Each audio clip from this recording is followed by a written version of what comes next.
Selamat pagi Bu Dokter, apa kabarnya hari ini? Selamat pagi, sehat selalu. Baik. Puji Tuhan, terima kasih. Terima kasih Bu Dokter sudah bersedia untuk bersama RIND pagi hari ini ya. Oke. Iya, iya. Nah Bu Dokter, sebelum kita bicara terkait dengan board yang terisi penuh di RSUD TC Healers, mungkin bisa disampaikan seperti apa nih kasus COVID-19 di Kabupaten Sika ini sendiri? Iya, selamat pagi semua para pendengar RRI di mana saja berada. Saya Dr. Clara. Salam sehat untuk semua. Mudah-mudahan kita semua diberi kesehatan oleh Tuhan Yang Maha Kuasa. Baik, kasus COVID di Kabupaten Sika sendiri memang kita lihat mulai meningkat sejak masuk minggu kedua dan minggu ketiga di bulan Februari yang lalu. Sejak itu kasus terus meningkat dan setiap hari penambahannya rata-rata cukup banyak ya. Di atas, saya lihat data, rata-rata penambahannya di atas angka 50 sampai 80 bahkan. Ya. Setiap harinya ini Bu Dokter ya?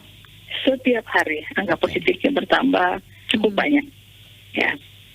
Kemudian itu yang saya lihat dari data secara kabupaten ya. Sedangkan di TC sendiri sudah 1 minggu terakhir ini kasus kita lumayan ya. Kasus kita cukup banyak. Dalam 1 minggu terakhir ini tempat tidur di ruang iso COVID kami rata-rata tersedia hampir penuh ya. Kalau 2 hari yang lalu terisi dari 16 bed itu terisi penuh di ruang isolasi. Ya, kemudian sampai dengan posisi tadi malam itu terisi 15 bed penuh di ruang isolasi. Jadi lumayan ya. Oke. Berarti rumah sakit umum. Selain itu juga di UGD juga masih ada 2 pasien yang masih sedang dalam observasi. Jadi COVID gitu. Baik. Nah, untuk Rumah Sakit TC Healers ini sendiri juga sebagai salah satu lokasi karantina ya Bu Dokter ya untuk pasien COVID-19. Ya, kalau di Rumah Sakit TC Healers sebagai rumah sakit perawatan COVID-19 dengan gejala sedang dan gejala berat. Kalau di Kabupaten Sika memang kita punya karantina terpusat juga. Ada karantina terpusat yang dikelola oleh BPBD Kabupaten Sika. Oke.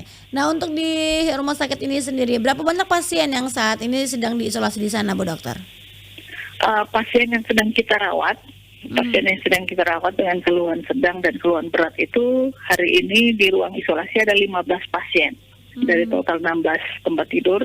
Kemudian di UGD COVID juga masih dalam observasi ada 2 pasien. Kemudian di ruang NICU, ruang perawatan bayi baru lahir, ya ruang perinatologi maksud kami. Ruang perinatologi itu juga ada 4 bayi yang terkonfirmasi dari ibunya yang positif. Itu juga ada. Baik, ini ada 16 bed yang tersedia nih di Rumah Sakit Umum TC Healers. Saat ini ada 15 yang positif sedang dirawat, kemudian masih ada yang observasi di UGD, kemudian di ruang perinatal ini sendiri. Nah, otomatis sih Bu Dokter ya, bednya pasti akan terisi penuh nih, tinggal 1 saja. Betul nah, apa solusinya sekali, ya. Ini yang dilakukan oleh pihak manajemen? Baik, jadi TC Healers selalu menyediakan ada ruang pavilion.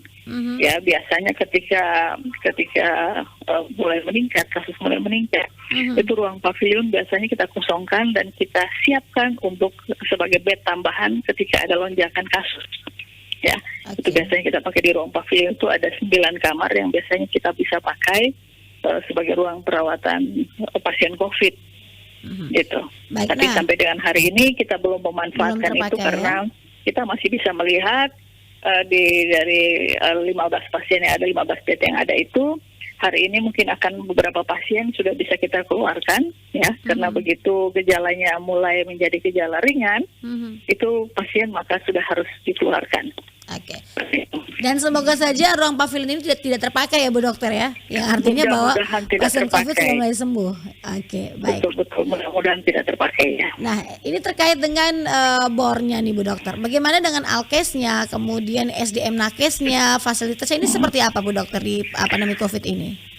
Ya, kemudian ke soal alat kesehatan yang digunakan, puji Tuhan kita masih punya beberapa peralatan dari tahun kemarin untuk peralatan penunjang, peralatan penunjang untuk pasien COVID, misalnya ventilator. Dan sampai dengan saat ini pasien yang kita rawat itu belum ada yang menggunakan alat ventilator tersebut. Jadi pasien hanya masih menggunakan oksigen karena keluhan sesaknya. Dan kebanyakan pasien-pasien yang ada itu adalah pasien dengan komorbid. Artinya mereka punya penyakit penyerta lainnya. Dan beberapa pasien adalah pasien dengan koinsiden. Artinya ketika dia punya sakit yang lain yang tidak berkaitan dengan COVID dan kebetulan dia juga terkonfirmasi. Misalnya ada beberapa hari yang lalu ada beberapa ibu hamil yang juga terkonfirmasi. Nah, itu disebut sebagai pasien dengan koinsiden. Artinya dia punya COVID tidak berkaitan dengan kehamilan, tetapi karena pasiennya hamil dan dengan terkonfirmasi COVID, maka kita perlakuannya akan berbeda. Oke. Nah, seperti apa nih Bu Dokter treatment yang diberikan kepada pasien COVID ini? Treatmentnya masih tetap menggunakan standar protokol yang berlaku, ya. Tergantung dari keluhan, tergantung dari klinis pada pasien tersebut. Jadi ada beberapa dokter yang merawat, ada dokter penyakit dalam, kemudian dokter bedah, kena beberapa dengan koinsiden bedah, kemudian dokter objin karena dengan koinsiden objin. Dan memang penanganan masih sesuai dengan protokol COVID dan dengan penyakit penyerta yang mengikuti pasien tersebut. Oke. Nah, treatment sudah dilakukan. Ada juga penyintas COVID nih, Bu Dokter. Apakah ada keluhan-keluhan yang mengalami long COVID bagi para penyintas COVID ini, Bu Dokter? Gimana? Apakah ada yang mengeluhkan terkait dengan long COVID nih bagi para penyintas COVID-19 di Kabupaten Sika? Kalau dengan long COVID, artinya keluhan COVID yang panjang, kita belum ada keluhan ya. Tetapi biasanya masyarakat mengeluhkan ini pasien, misalnya pasien komorbid ya, itu banyak yang menjadi keluhan, sehingga memang perlu edukasi dan masyarakat bisa memahami secara baik. Misalnya pasien punya komorbid, datang misalnya dengan keluhan sakit jantung atau pasien punya gangguan ginjal yang cukup lama. Nah, kebetulan datang dan kita dalam screening kita temukan terkonfirmasi, itu biasanya keluarga pasien akan menolak. Ini keluarga kami sebenarnya sakit jantung, bukan sakit COVID. Mereka belum memahami bahwa justru pasien-pasien dengan komorbid itu sangat rentan. Dan kebanyakan pasien-pasien kami yang terkonfirmasi ini dengan status vaksinasi yang ada yang belum lengkap, ada yang bahkan sama sekali belum tervaksin, ya. Ini yang memang sangat-sangat rentan. Seperti itu. Jadi memang edukasi kita ketika pasien masuk itu yang harus kita perkuat, edukasi bahwa pasien komorbid, pasien dengan status vaksinasi yang belum lengkap atau belum tervaksinasi sangat-sangat rentan untuk terkonfirmasi COVID.